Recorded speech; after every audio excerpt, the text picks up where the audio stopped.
Hello， 大家好，我是王牛，欢迎收看本期小白测评。上条视频呢，我们跟大家详细聊了一下一加9和一加9 Pro。如果要是你对它感兴趣的话，可以去频道里边翻看一下。一加这次的发布会上呢，还发布了一个 OnePlus Watch 啊，这是一加出的第一款手表。这只表我们也是用了一段时间，它的实际感受到底怎么样？不过呢，你小白测评，本期我们聊一聊。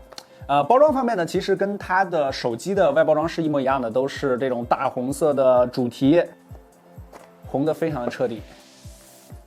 表咱们先拿出来，黑色的充电线是有2个触点，它也是带这个磁吸的，直接扣上去就可以了。这款表应该是有3个版本，我们手里这个就是最普通的不锈钢的版本，它应该还有一个钴金属版本啊，就是金字旁那个钴，它是一种相对来说比较高端的材质，几乎没有什么过敏性。还有一个与2077联名的特别版啊，那个就是比较游戏化、比较 Cybertruck 那个风格了啊。我们这款呢是一个基础的，它的这个表带啊是一个硅胶材质的一个。这颜色叫 Baby Blue 是吧？有点那种感觉啊，浅浅的一个蓝色，还是挺干净的。这次呢，它的这个表径呢达到了46毫米，1.39寸的一个 AMOLED 的一个屏幕。你点亮之后，它这个外圈呢，黑边呢其实稍微有点宽，而且它这个金属呢是一个带弧度的，不是直上直下垂直的那个金属，所以说你一戴上手的时候，或者说你一拿上的时候，就感觉这手表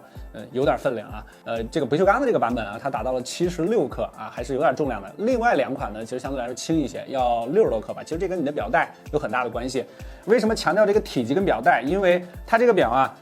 其实看着啊是挺女孩配色的。这个我让工作室的女生都看了一下，都挺喜欢它这个银色加上这个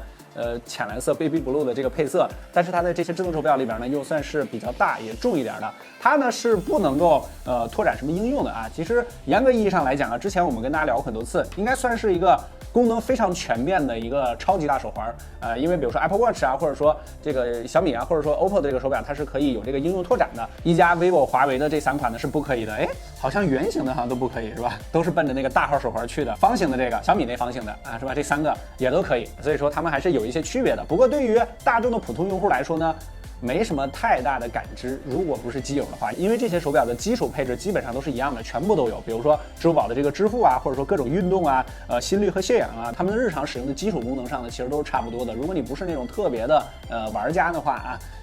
其实你就看颜值就行了，这个喜欢哪个样子你买哪个就行了。它的配套应用呢，就是 ColorOS 里边的这个健康啊，里边我们看一下啊，有什么表盘管理啊，现在是有10个表盘，而且里边有一些细分，比如说这个颜色你是可以选的，我现在选的这个是蓝色，可以选一个绿色，应用为当前表盘，绿色非常符合这个表带的风格啊。然后还有再试一个，这有一个实用，这实用里边有4个功能啊，比如说支付宝的这个支付、运动、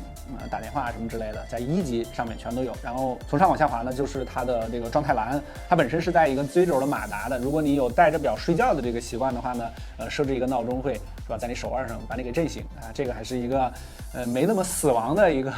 叫醒方式啊，要不然 iPhone 的那个是吧？因为它本身也是基于 ColorOS 的嘛，所以说这款手表的底层也都是 OPPO 那一套，包括这个管理界面啊，了解我的穿戴设备，这画的都是 OPPO 的手表和手环，点进去也都是 OPPO 的手表和手环啊，这还没改过来。电池方面它是402毫安时，它的体积啊和重量方面是比较大的，但是呢，它的电池相对来说呢是比较小的一个，因为加这个都在450左右，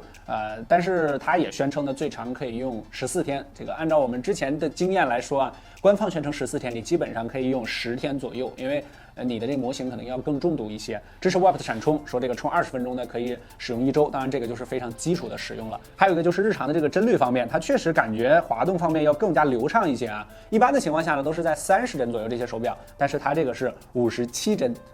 基本上快要到60帧了啊。这个表在前期宣传的时候呢，说它的这个外部的金属中框啊是这个手工打磨的，我拿着手之后啊。反正是挑不出来任何毛病，非常精致，但是也没有什么特别的地方啊。按钮方面也是在右侧有2颗，它上边的这个啊是有一个 OnePlus 的这个小标志的，后背是一个塑料贝壳的材质，然后这个表带也是快拆的啊，你可以自己更换各种想要的这个表带。我现在还不知道它的价格啊，我盲猜呢应该也是在1000元这个级别的，因为有一些大号的手环它可以做的特别的便宜，那个手表呢做工呢就没那么精致，但是这个表起码在做工方面还是非常漂亮、非常精致的。但是呢，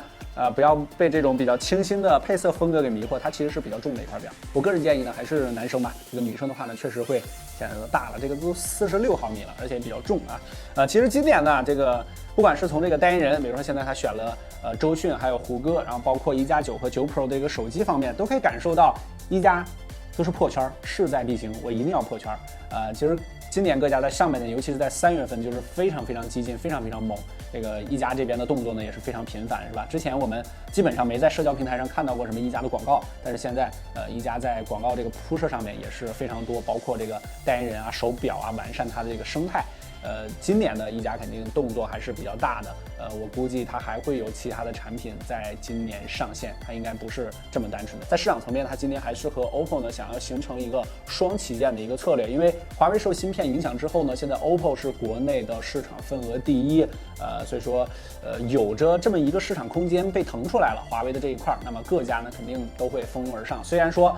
嘴上不说，但是动作还是非常迅猛的，一定要抢下这块市场。这个市场可不少啊，40%-50%啊，之前。OK， 简单总结就是，如果你想买手表的话呢，其实他们在功能层面已经拉不开什么太大的差距，你只需要挑颜值你喜欢哪个大小啊、重量啊、电池方面啊，作为参考就可以了。这只手表呢也算进一步完善了一加的产品生态。OK， 本期视频我们就先跟大家聊到这儿，更多内容和精彩，大家可以在全网搜索小白测评，记得给我们点个赞啊，特别感谢。我关注点小白测评，我们下期视频再见。1+9和9 Pro 是上条视频，可以去看。